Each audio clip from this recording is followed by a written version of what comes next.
बिस्मिल्लाहिर्रहमानिर्रहीम। अस्सलाम वालेकुम। मोर अपने आंसुओं से कैसे जिनसी मिलाप करता है और सऊदी मोटी औरतें पतला होने के लिए मोर के आंसुओं के साथ कैसे मिलाप करती हैं, ये राज जिसको पता चल जाए वो छुपाने लगता है। मैं दबे पांव आहिस्ता आहिस्ता मोर के करीब जा रही थी, लेकिन मुझे बहुत खौफ महसूस हो रहा था। मैं बहुत ज़्यादा डरपोक थी और आज से पहले कभी किसी परिंदे के करीब भी नहीं गई थी, लेकिन आज अपनी एक ख्वाहिश की वजह से मैं वो कुछ करने जा रही थी जिसका तस्वर मैंने कभी जिंदगी में नहीं किया था। रात का अंधेरा आहिस्ता आहिस्ता फैल रहा था और दूर दूर तक कोई नहीं था। मेरे सारे ही घर वाले फॉर्म पर बने अपने कमरों में मौजूद थे और मैं बिना किसी को खबर किए खामोशी से बाहर निकल आई थी, क्योंकि जो कुछ मुझे मेरी सऊदी भाभी ने बताया था उस पर अमल करके ही मैं अपनी मंजिल पा सकती थी। मुझसे ज़रा से ही फासले पर एक खूबसूरत बड़ा सा मोर अपने बड़े बड़े पंख फैलाए खड़ा था। उसका रुख दूसरी तरफ था, इसलिए मैं बहुत आहिस्ता आहिस्ता उसके करीब पहुंच गई थी और अब मुझे किसी भी तरह उसके साथ मिलाप करना था ताकि मैं अपने मकसद में कामयाब हो जाऊं और अपनी मंजिल हासिल कर लूं। और जैसे ही मोर के करीब जाकर मैंने डरते डरते उसे पकड़ा तो उस वक्त उसके आंसू बह रहे थे। शायद वो भी अपनी मोरनी से मिलाप की तमन्ना लिए खड़ा था। बज़ाहिर मासूम और खूबसूरत नजर आने वाला मोर बहुत ही ज्यादा ताकतवर निकला था। फिर शायद मैं खौफ के मारे संभल नहीं पाई थी और उस मोर ने देखते देखते मुझे गिरा दिया और मेरे ऊपर चढ़कर अपने आंसू के साथ जिस तरह मुझसे मिलाप किया, मेरे रोंगटे खड़े हो गए। और ये जानकर आपके भी होश उड़ जाएंगे कि उस रात मोर ने मेरे साथ क्या किया था। मेरा नाम कश्यप है और आज से 20 दिन पहले की बात है कि जब एक रोज़ मेरी भाभी मेरे कमरे में आई और मुझे एक ऐसी बात बताई कि मैं हैरान रह गई थी। वो कुछ अर्सा पहले ही सऊदी अरब से शादी होकर हमारे घर आई थी। जब उन्होंने मुझे अपने कमरे में बैठकर चुपके चुपके आंसू बहाते देखा तो जो बात बताई उसे सुनकर मैं दंग रह गई। पहले तो मुझे लगा कि शायद वो मजाक कर रही है और मुझे रोता हुआ देखकर हंसाने की कोशिश कर रही है, लेकिन फिर उनका संजीदा चेहरा देखकर मुझे ये एहसास हुआ कि उनकी बात मजाक नहीं है। और फिर जब भाभी ने अपनी बात मुकम्मल की तो मेरे रोंगटे खड़े हो गए। मैंने भाभी से कहा कि ये किस तरह मुमकिन है, मैंने आज तक ना ही ऐसा देखा है और ना सुना है, और अगर इस सारे अमल में कुछ गलत हो गया तो? भाभी मुस्कुराकर कहने लगी, कुछ गलत नहीं होगा, तुम बेफिक्र रहो। और पहले नहीं सुना था तो क्या हुआ, अब तो सुन लिया ना। अमल करके भी देखो, तुम्हारी किस्मत भी बदल जाएगी। कब तक यूं ही छुपकर आंसू बहाओगी? ऐसे तो आज़म की शादी किसी और से हो जाएगी और तुम कमरे में ही बैठी रह जाओगी। आज़म की शादी के नाम पर मेरा दिल धड़क उठा था। कुछ देर पहले ही फूफो हमारे घर आई थी और उन्होंने बताया था कि वो आज़म के लिए लड़कियों की तलाश कर रही हैं। उन्हें दुबली पतली और खूबसूरत लड़की चाहिए जिसे वो अपने इकलौते बेटे की दुल्हन बना सकें। और ये सुनकर मेरा दिल पूरी तरह टूट गया था, क्योंकि मेरी उम्र के लिहाज से मेरा वज़न बहुत ज़्यादा था। मैं तकरीबन 80 किलो की हो गई थी और 1000 कोशिशों के बावजूद भी मेरा वज़न कम नहीं हो रहा था। मेरे मोटापे ने मेरी खूबसूरती को भी दबा कर रख दिया था, क्योंकि मेरे नखोश मेरे गालों के दरमियान ही कहीं छुप कर रह गए थे। मैंने हर तरह की डाइट की, हर तरह एक्सरसाइज भी की, लेकिन पता नहीं क्यों मेरा वज़न घटता ही नहीं था। और अब तो मुझे लगता था कि मैं अपनी बचपन की मोहब्बत को भी अपने इसी वज़न की वजह से खो दूंगी। मैं पानी भी पीती तो भी मेरे जिस्म को लग जाता, मैं मज़ीद मोटी हो जाती। और यही मेरी ज़िंदगी की सबसे बड़ी परेशानी थी। बहुत कम उम्र से ही आज़म मेरे दिल में एक ख़ास जगह रखता था, और आज जब फुप्पो ने उसकी शादी की बात की तो मैं कांप उठी, क्योंकि मैं जानती थी कि मेरे वज़न की वजह से वो मुझे अपने खूबसूरत और जवान बेटे के लिए पसंद नहीं करेंगी। और आज़म को खो देने का ख्याल ही मेरे लिए सुहाने रूह था। जब से वो ये खबर सुनाकर गई थी, मैं अपने कमरे में बंद चुपचाप आंसू बहा रही थी। मेरे पास रोने के सिवा और कोई चारा भी नहीं था। बचपन से लेकर आज तक मैं अपने वज़न को लेकर बहुत ही ज़्यादा मसलों का शिकार रही थी। ऐसी कोई जगह नहीं थी जहां मेरा मजाक ना उड़ाया जाता हो। लेकिन सब कुछ मैं मुस्कुरा कर झेल जाती। मगर आज जब आज़म को खोने का डर सताया तो मुझसे बर्दाश्त ना हो सका। आज़म भी मेरे लिए ख़ास जज्बात रखता था और वक्तन फ़वक्तन उसने अपने लफ्ज़ों में इस बात का इजहार भी किया था, लेकिन हम दोनों के दरमियान कभी खुलकर मोहब्बत को लेकर कोई बात नहीं हुई थी और ना ही मुझ में इतनी हिम्मत थी। मुझे लगा था कि सही वक्त आने पर शायद आज़म मेरे लिए स्टैंड लेगा, लेकिन आज पप्पो के अंदाज देखकर मुझे अंदाज़ा हो गया था कि उन्होंने आज़म की पसंद जानकर भी उसे किनारे लगा दिया है। पप्पो ने बातों ही बातों में मुझे जता दिया था कि मुझ जैसी ज़्यादा वज़न की लड़कियों के लिए रिश्ते नहीं आते। मुझे अपने वज़न को काबू करने के लिए कुछ तो करना होगा। अब मैं उन्हें क्या बताती कि मैं किस कदर जतन कर चुकी थी, लेकिन कोई टोटका, कोई दवा असर ही नहीं कर रही थी। जब से पप्पो गई थी मैं अपने कमरे में तकिए पर सर रखे आंसू बहा रही थी, और थोड़ी ही देर पहले जब भाभी किसी काम से मेरे कमरे में आई और मुझे रोता हुआ देखा तो मेरा दिल का हाल जान गई। मैंने उन्हें कभी अपनी मोहब्बत के बारे में नहीं बताया था, लेकिन वो एक शादीशुदा समझदार औरत थी और अच्छी तरह जानती थी कि मेरे अचानक बदलने वाले मूड और उन बहते आंसुओं के पीछे क्या वजह है। वो कुछ देर मुझे समझाती रही और फिर उन्होंने मुझे पतला होने का एक ऐसा तरीका बताया जो आज से पहले मैंने कभी नहीं सुना था, और मैं हैरानी से उन्हें देख रही थी। मेरी भाभी मुस्कुराकर कहने लगी कि आजमाइश शर्त है, एक दफ़ा आजमा लो, तुम्हें पता चलेगा।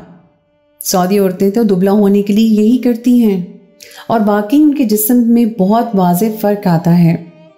मैंने खुद अपनी आंखों से ये सब देख रखा है। मेरी एक सऊदी दोस्त भी मेरी आंखों के सामने ही पतली हो गई थी और मैं देखती की देखती रह गई थी।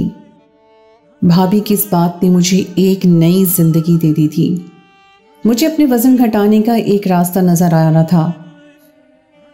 अगर मैं भी ऐसे ही जल्दी पतली हो जाती तो मेरी और आज़म की शादी में मौजूद वाहिद रुकावट मेरा वजन कम होने पर बासानी हमारा रिश्ता हो जाता। लेकिन भाभी ने जो तरीका बताया था उसके लिए एक अदद मोर चाहिए था, और हमारे घर में तो दूर, हमारे इलाके में भी दूर दूर तक कहीं कोई मोर नहीं था। भाभी कहने लगी, ये इतना बड़ा मसला नहीं है, अगर तुम थोड़ी सी कोशिश करोगी तो मोर भी मिल जाएगा।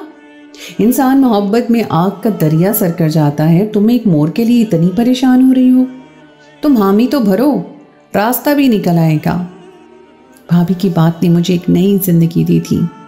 मैंने फौरन उनका हाथ पकड़ा और अपने लबों से चूम लिया।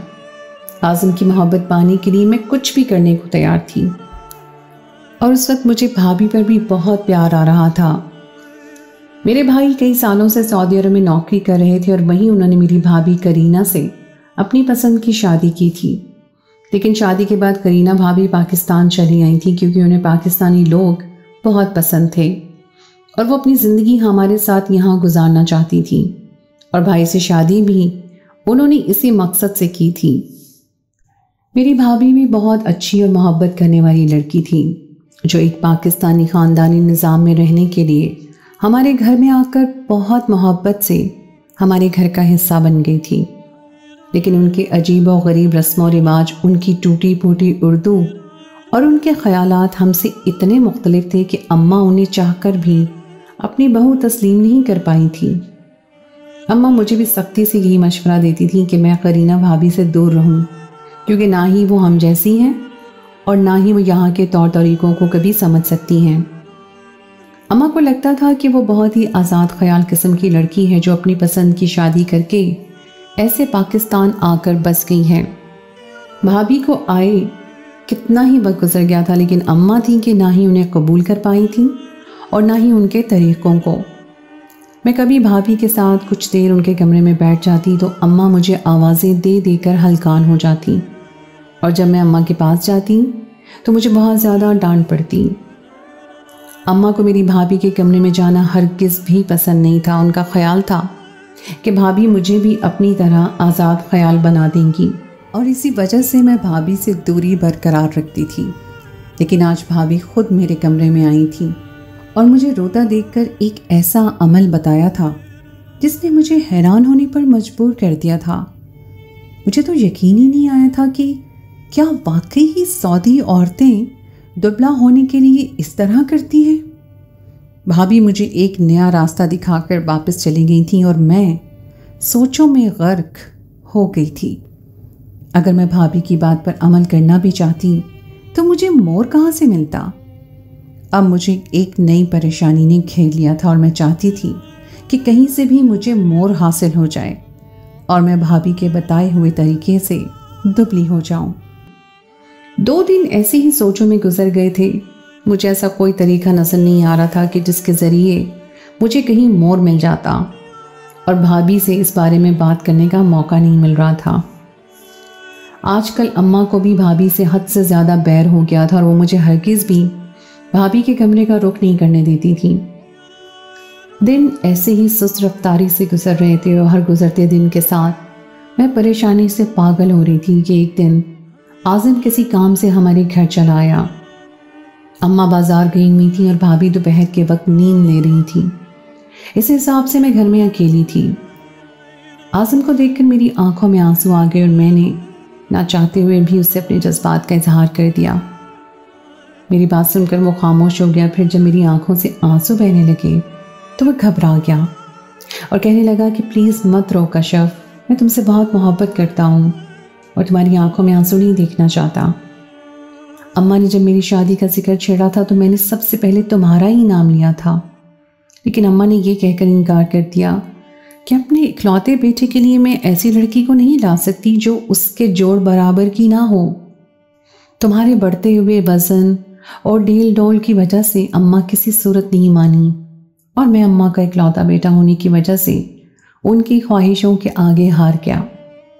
आज़िम खुद भी जज्बाती टूट फूट का शिकार था और वो भी यही चाहता था कि उसकी ज़िंदगी में शामिल होने वाली लड़की कोई और नहीं बल्कि मैं हूँ। लेकिन ये मेरा मोटापा था जिसने मेरी और उसकी ख्वाहिशों को तहस नहस कर दिया था। आज़िम ने जाने से पहले मेरा हाथ पकड़ा और कहने लगा कि वो आखिरी वक्त तक अपनी माँ को मनाने की कोशिश करेगा और अगर मैं भी अपने वज़न को किसी तरह कम कर लूँ तो उसके लिए ये पहाड़ सर करना आसान हो जाएगा। आज़िम की बात सुनते ही मुझे भाभी का बताया हुआ तरीका याद आ गया था और अब मुझे हर हाल में इस तरीके पर अमल करना था, क्योंकि मैं जान गई थी कि आज़िम के दिल में मेरे लिए कितनी मोहब्बत है। बस कहीं से मुझे मोर मिल जाता तो मैं किसी न किसी तरह उससे मिलाप कर ही लेती। और फिर अगले ही दिन भाभी ने बताया कि मेरे भाई 15 दिन की छुट्टियों पर पाकिस्तान वापस आ रहे हैं। ये सुनकर अम्मा की खुशी का ठिकाना न रहा और वो भाई के इस्तकबाल की तैयारियों में मसरूफ़ हो गई। मैं भी अम्मा के साथ काम करवा रही थी कि जब भाभी ने मुझे इशारे से छत पर आने को कहा। मैं अम्मा से बचती बचाती उनके पीछे छत पर चली गई तो भाभी ने बताया कि भाई के आते ही वो फार्म हाउस की पिकनिक का मंसूबा बनाएंगी और वहाँ हर सूरत मुझे मोर मिल जाएंगे। अगर मैं मौके का फ़ायदा उठाकर सही वक्त पर मोर से मिलाप कर लूँ तो फिर मेरी परेशानी ख़त्म हो जाएगी। भाभी की बात सुनकर मेरी खुशी दोगुनी हो गई और मैंने भाभी से कहा कि इससे अच्छी बात और क्या हो सकती है। फार्म हाउस तो बहुत बड़ा होता है, किसी को पता भी नहीं चलेगा और मैं अपनी मंजिल को भी हासिल कर लूँगी। भाभी कहने लगी, लेकिन एहतियात करना कि ये बात किसी को पता ना चले और तुम्हें भी कोई नुकसान ना पहुँचे, वरना तुम्हारी अम्मा पहले ही मुझे पसंद नहीं करती। अगर उन्हें इस बारे में ज़रा भी भनक पड़ गई तो वो मुझे घर से ही बाहर निकाल देंगी। भाभी की बात सुनकर मैंने कहा कि आप बिल्कुल फ़िक्र ना करें, अम्मा को इस बारे में कुछ नहीं पता चलेगा और ना ही कभी अम्मा को उनके हवाले से ऐसी कोई बात बताऊंगी कि जिससे उन्हें परेशानी का सामना करना पड़े। भाभी मेरी इतनी मदद कर रही थी तो कैसे मैं उन्हें नुकसान पहुंचा सकती थी। जैसे ही भाई आए तो घर में खुशी का समा बन गया। हर कोई इतने अरसे बाद भाई को देखकर बहुत खुश था, लेकिन मेरी खुशी की वजह कुछ और ही थी, क्योंकि भाई के आने की वजह से मुझे मोर के करीब जाने का मौका मिलने वाला था। भाभी ने अपना वादा निभाया था और भाई को आकर 4 दिन ही हुए थे कि उन्होंने भाई से ये कहकर फार्म हाउस की पिकनिक का मंसूबा बना लिया था। सुबह ही सुबह हम लोग फार्म हाउस के लिए निकल गए। हमें 2 दिन वहीं पर रुकना था और मैं बहुत ही बेचैनी का शिकार थी। मैंने कदम तो उठा लिया था, लेकिन मुझे समझ नहीं आ रहा था कि मैं इतने बड़े परिंदे के साथ किस तरह से ताल्लुक़ बनाऊंगी और कैसे उसके साथ उस वक्त मिलाप करूंगी कि जब उसके आंसू बह रहे होंगे। इन्हीं सोचों में गुम हम फार्म हाउस पहुंच गए थे یہ ایک بہت بڑی جگہ تھی جہاں نہ جانے کتنے ہی پرندے کھلے ہوئے تھے۔ شتر مرغ سے لے کر مور تک سب آزاد تھے اور بہت خوبصورت نظر آ رہے تھے۔ اس جگہ بہت ہی زیادہ سکون تھا، ایسا لگتا تھا جیسے میں کسی جنت میں آ گئی ہوں۔ سارا دن اماں، بھائی، بھابھی، میں اور میرا چھوٹا بھائی گھومتے پھرتے رہے۔ وہاں موجود کافی جھولوں پر ہم نے جھولے بھی جھولے اور پول میں بھی مستی کی۔ اور پھر جب اندھیرا پھیلنے لگا تو اماں نے سب کو سختی سے کہا کہ اب ساری رات کوئی اپنے کمروں سے باہر نہیں نکلے گا۔ اماں کے حکم پر بھی اپنے کمروں میں ہم چلے گئے، لیکن مجھے اسی لمحے کا انتظار تھا۔ میں جانتی تھی کہ کوئی بھی اماں کے خلاف نہیں جائے گا اور نہ ہی اپنے کمروں سے باہر نکلے گا، اور یہی وہ وقت تھا جب میں اپنے مقصد کو حاصل کر سکتی تھی۔ سب کے کمروں میں بند ہوتے ہی میں خاموشی سے اپنے کمرے سے واپس نکلی تھی اور اس جگہ پہنچ گئی تھی جہاں سارے ہی خوبصورت پرندے اور جانور موجود تھے، اور وہیں مجھے مور دکھائی دیا تھا جو اپنے پر پھیلائے شاید کچھ گا رہا تھا۔ اس پل مجھے ڈر تو بہت لگا تھا، لیکن اعظم کی محبت ہر ڈر پر بھاری تھی، اور اعظم کے بارے میں سوچ کر ہی میں نے دھیرے دھیرے اس مور کی طرف قدم بڑھا دیے۔ جیسے ہی میں اس مور کے قریب پہنچی اور اسے پکڑنے کی کوشش کی تو وہ ایک دم ہی بکھر گیا اور میں لڑکھڑا کر گری تو وہ میرے ہی اوپر چڑھنے لگا۔ اس وقت اس کی آنکھوں سے آنسو بہ رہے تھے، اور جیسے کہ مجھے میری بھابھی نے بتایا تھا کہ مجھے مور کے آنسوؤں کے ساتھ اسی طرح ملاپ کرنا ہے جیسے مورنی کرتی ہے، اس لیے یہ وقت میرے لیے بالکل صحیح تھا۔ لیکن وہ بہت بپھرا ہوا اور غصے میں نظر آ رہا تھا، اور اس سے پہلے کہ وہ مجھے زیادہ نقصان پہنچاتا میں نے خود کو اس کے حملے سے بچا لیا، لیکن اس دوران مجھے کافی چوٹیں آ چکی تھیں۔ البتہ میں نے مور کے آنسوؤں کے ساتھ ملاپ کو ممکن بنا ہی لیا تھا، اور اس کے کچھ آنسو میرے حلق میں اتر گئے تھے۔ اس سے پہلے کہ مور مجھے مزید کوئی نقصان پہنچاتا اور میرے ساتھ کچھ غلط کرتا، میں نے خود کو بچا لیا اور وہاں سے بھاگتی ہوئی واپس چلی آئی۔ میرا مقصد پورا ہو چکا تھا تو بھابھی نے مجھے یہ بتایا تھا کہ مور اپنی مورنی سے مباشرت کرتے وقت اپنے آنسو اس کے حلق میں اتارتا ہے، اور مجھے بھی یہی کرنا تھا۔ میں لڑکھڑاتے ہوئے واپس اپنے کمرے میں آ گئی تھی۔ مجھے بہت زیادہ تکلیف تھی اور میں نے سب سے چھپ کر اپنی چوٹوں پر مرہم بھی لگا لیا تھا۔ اب مجھے اس وقت کا انتظار تھا جب میرا وزن گھٹنا شروع ہو جاتا اور میں اپنی منزل حاصل کر لیتی۔ ہمیں ایک اور دن اس فارم پر گزارنا تھا، اور اگلی صبح میں نے بھابھی کو چپکے سے بتایا کہ رات میں نے مور کے آنسوؤں کو پی لیا ہے۔ میری بات سن کر وہ خوش ہوئی، کہنے لگی کہ اب تم ضرور دبلی ہو جاؤ گی، کیونکہ سعودی عورتیں اپنے گھر میں مور پالتی ہیں اور اپنا وزن گھٹانے کے لیے ان کے آنسو پیتی ہیں۔ میں نے بھابھی کو بتایا کہ مجھے کافی زیادہ چوٹیں بھی آئی ہیں۔ یہ سن کر بھابھی پریشان ہو گئی، کہنے لگی یہ تو مجھے معلوم نہیں تھا کہ مور کس طرح سے انسانوں کے ساتھ پیش آتے ہیں یا کون سی بات انہیں ناپسند ہے۔ اور پھر وہاں موجود جانوروں کے رکھوالوں سے جب بھابھی نے سرسری طور پر معلومات کی تو پتہ چلا کہ وہ انسانوں کے چھونے کو یا بہت زیادہ شور کو پسند نہیں کرتے اور بہت زیادہ غصے والے ہو جاتے ہیں اور نقصان بھی پہنچا سکتے ہیں، اسی لیے ان سے دور رہنا ہی بہتر ہوتا ہے۔ یہ سن کر میں کانپ اٹھی کہ شکر مجھے زیادہ نقصان نہیں پہنچا تھا، اور میں نے بنا سوچے سمجھے ایسی حرکت کر ڈالی تھی۔ رات کے وقت نہ ہی میرے گھر والوں میں سے کوئی وہاں موجود تھا اور نہ ہی رکھوالے غریب تھے۔ اگر مور مجھے کوئی نقصان پہنچاتا تو شاید بہت برا ہو جاتا، اور بھابھی بھی مجھ سے شرمندہ تھیں کیونکہ انہیں بھی اس بات کا علم نہیں تھا۔ خیر میں مور کے آنسو تو پی چکی تھی، اب مجھے اپنے دبلے ہونے کا انتظار تھا۔ اگلا سارا دن بھی فارم پر گزار کر ہم لوگ واپس لوٹ آئے تھے، اور وہاں ہمیں ایک حیرت انگیز بات پتہ چلی کہ زیادہ تر لوگوں کا یہ ماننا ہے کہ مور اپنی مورنی سے جنسی ملاپ نہیں کرتا، بلکہ اپنی مورنی کو اپنے آنسو پلا کر ہی اسے حاملہ کر دیتا ہے۔ رکھوالوں کا کہنا تھا کہ اس بات میں کوئی صداقت نہیں ہے، مور بھی دوسرے پرندوں کی طرح اپنی مورنی کے ساتھ مباشرت کرتا ہے اور اس کے نتیجے میں مورنی انڈے دیتی ہے۔ البتہ مور اپنے آنسو ضرور مورنی کو پلاتا ہے، اور شاید یہ اس کی محبت جتانے کا کوئی طریقہ ہے۔ میں نے زندگی میں پہلی دفعہ مور کے بارے میں ایسی کوئی انوکھی بات سنی تھی، اور اس سے پہلے جو بات بھابھی نے مجھے بتائی تھی وہ بھی میرے لیے ناقابل یقین تھی۔ हम पिकनिक से वापस लौट आए थे और कोई महीना ही गुजरा था कि मुझे अपने वज़न में वाज़ेह फ़र्क महसूस हुआ था। मैं बाकायदगी से डाइट भी कर रही थी और एक्सरसाइज भी। और जब मैंने वेट मशीन पर अपना वज़न चेक किया तो मेरा वज़न 72 किलो हो चुका था। एक महीने में 8 किलो जितना वज़न कम हो जाना मेरे लिए वाकई हैरान कुन था। मुझ में आने वाली इस तब्दीली को सभी लोगों ने महसूस किया था। यहाँ तक कि आज़म भी जब घर आए तो वो भी मुझे देखकर हैरान हुए थे।